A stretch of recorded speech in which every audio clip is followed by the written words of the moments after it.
Golden Gate Park begging for rain spiritually verified record. Note by the recorder.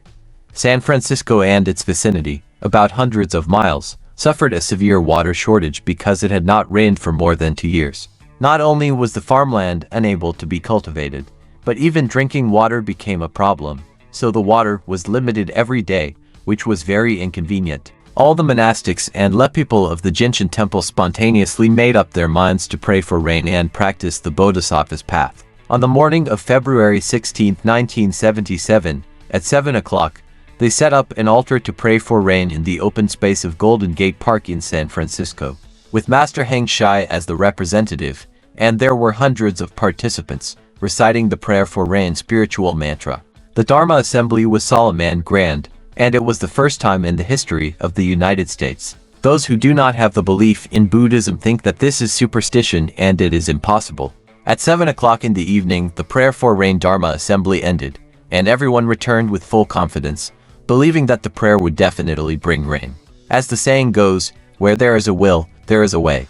As expected, the next day at noon, the sky was clear, and there were no clouds in the sky, but suddenly dark clouds filled the sky, thunder and lightning, and in a moment, the rain poured down, and everyone was overjoyed. This sudden rain surprised the meteorological personnel. This phenomenon is the state of the intersection of the induction of the Tao, because the heart of praying for rain was extremely pious, so it moved the Dragon King to have a compassionate heart and rain when it should not rain, saving all sentient beings. Since then, the water shortage has been lifted. This news has made the news reporters and TV cameramen in San Francisco rush to visit and photograph, and it has been widely publicized in newspapers, magazines, and radio stations, and is considered a strange event.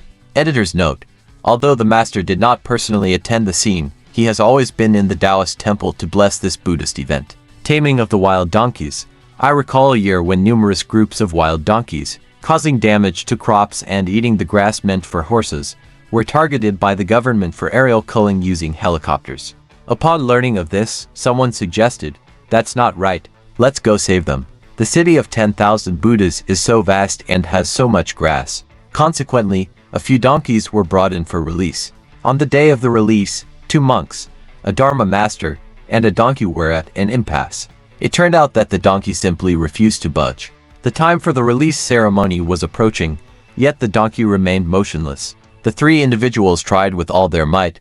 One pulled the rope from the front, the second pushed with hands and feet from behind, and the third recited the great compassion mantra with a rosary, exerting every ounce of their strength to encourage the donkey to take a step. But the donkey did not budge, seemingly mocking them with, "You want me to move, but I refuse. What are you going to do?" After a long while of fruitless effort, they began to worry and ponder, "What should we do? Hey, does anyone have a carrot? Maybe it would eat a carrot." However, the kitchen had already been tidied up. "What should we do?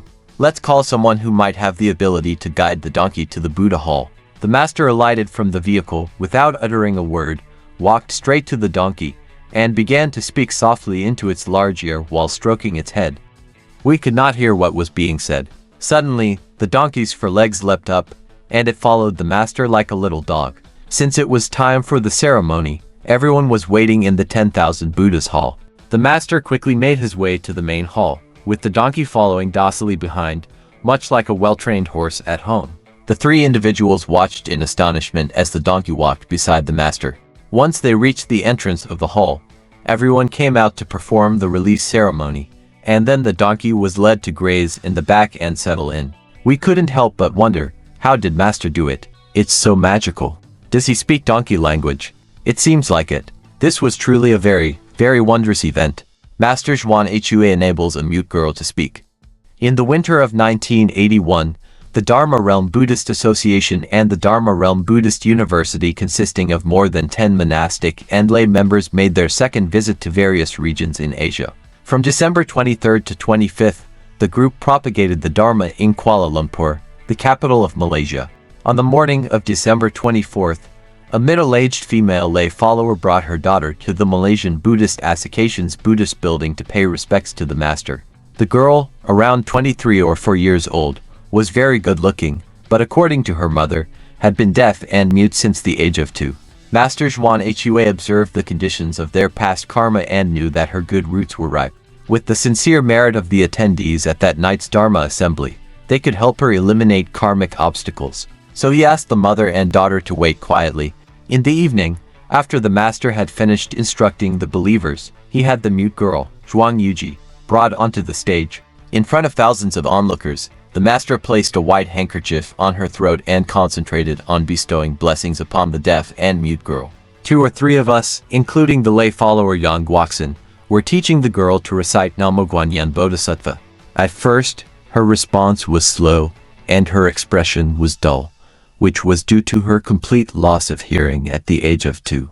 However, within less than 2 minutes, the mute girl actually spoke. At first, it was Yi. At this time, the master's loud voice, amplified through the microphone, commanded the crowd, "Let us all recite the name of Guanyin Bodhisattva together, wholeheartedly dedicate the merit to this girl, and let her speak immediately." The response from the audience was like a tidal wave, and in an instant, more than 2,000 people chanted in unison, "Namo Guanyin Bodhisattva! Namo Guanyin Bodhisattva!" The sound was loud and rhythmic, like the tide of the sea, one wave following another. Because everyone was so focused and sincere, in a short while, the entire Buddhist building was like thunder and drums beating together, stirring people's hearts, with an indescribable enthusiasm and earnestness that could not be felt without being there. At this time, someone brought the microphone in front of the girl, and at first, the yi sound had changed to a rhythmic speech. Na, Mo, Guan, Shayin Bodhisattva. At first, she spoke with difficulty, forcing out each word from the bottom of her throat, which was quite strenuous. But she persisted and became more and more excited as she chanted. Within 10 minutes, while the master was still bestowing blessings upon her, the girl's voice broke through the sound of the audience's recitation, and she chanted loudly, "Namo Guanyin Bodhisattva! Namo Guanyin Bodhisattva!" Although her pronunciation was still a bit awkward and not entirely correct, it was evident that she had learned to speak. The believers in the audience were astonished, nodding their heads in amazement, with some jumping for joy or even moved to tears, all marveling at this miraculous event. At this time, the master spoke through the PA system. Everyone should pay close attention. You see that this girl is a beautiful woman in this life, but since time immemorial, the evil karma she has created is beyond description, especially the karma of killing, which is as countless as the sands of the Ganges River. In her past lives, she has been a great general and also a prime minister, but she was greedy for female.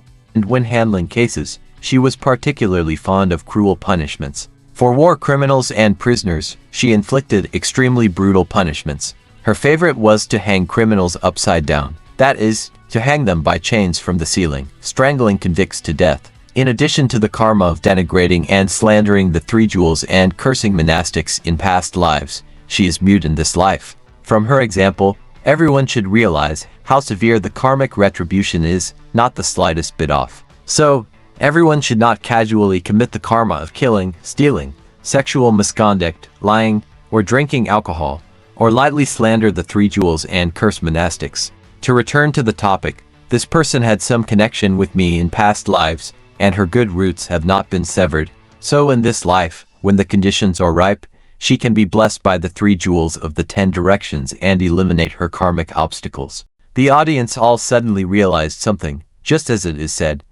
The mute can speak, and the deaf can hear. Suddenly speaking, everyone is amazed. How wonderful and inconceivable the Buddha's teachings are.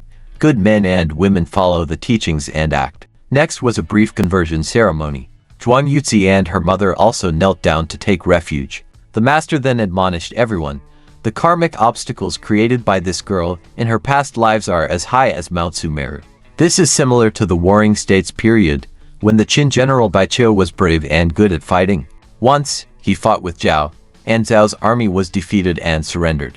According to the law at that time, the surrendered soldiers should have been released, but Baiqiu actually buried 200,000 surrendered soldiers alive. Because of this heinous crime, he has been reincarnated in the 3 evil paths, suffering immeasurable suffering. Today, with the great power of compassion of Guanyin Bodhisattva and everyone's sincere dedication, the girl's karmic obstacles have been transcended.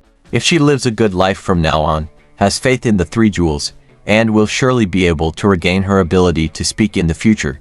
Note: At the end of October 1982, when the mountain gate of the city of 10,000 Buddhas was inaugurated and the merit of the 10,000 Buddhas was fulfilled, hundreds of pilgrims from Singapore and Malaysia came. According to the believers, Xuanhua has now regained 70% of her speaking ability and continues to make progress every day.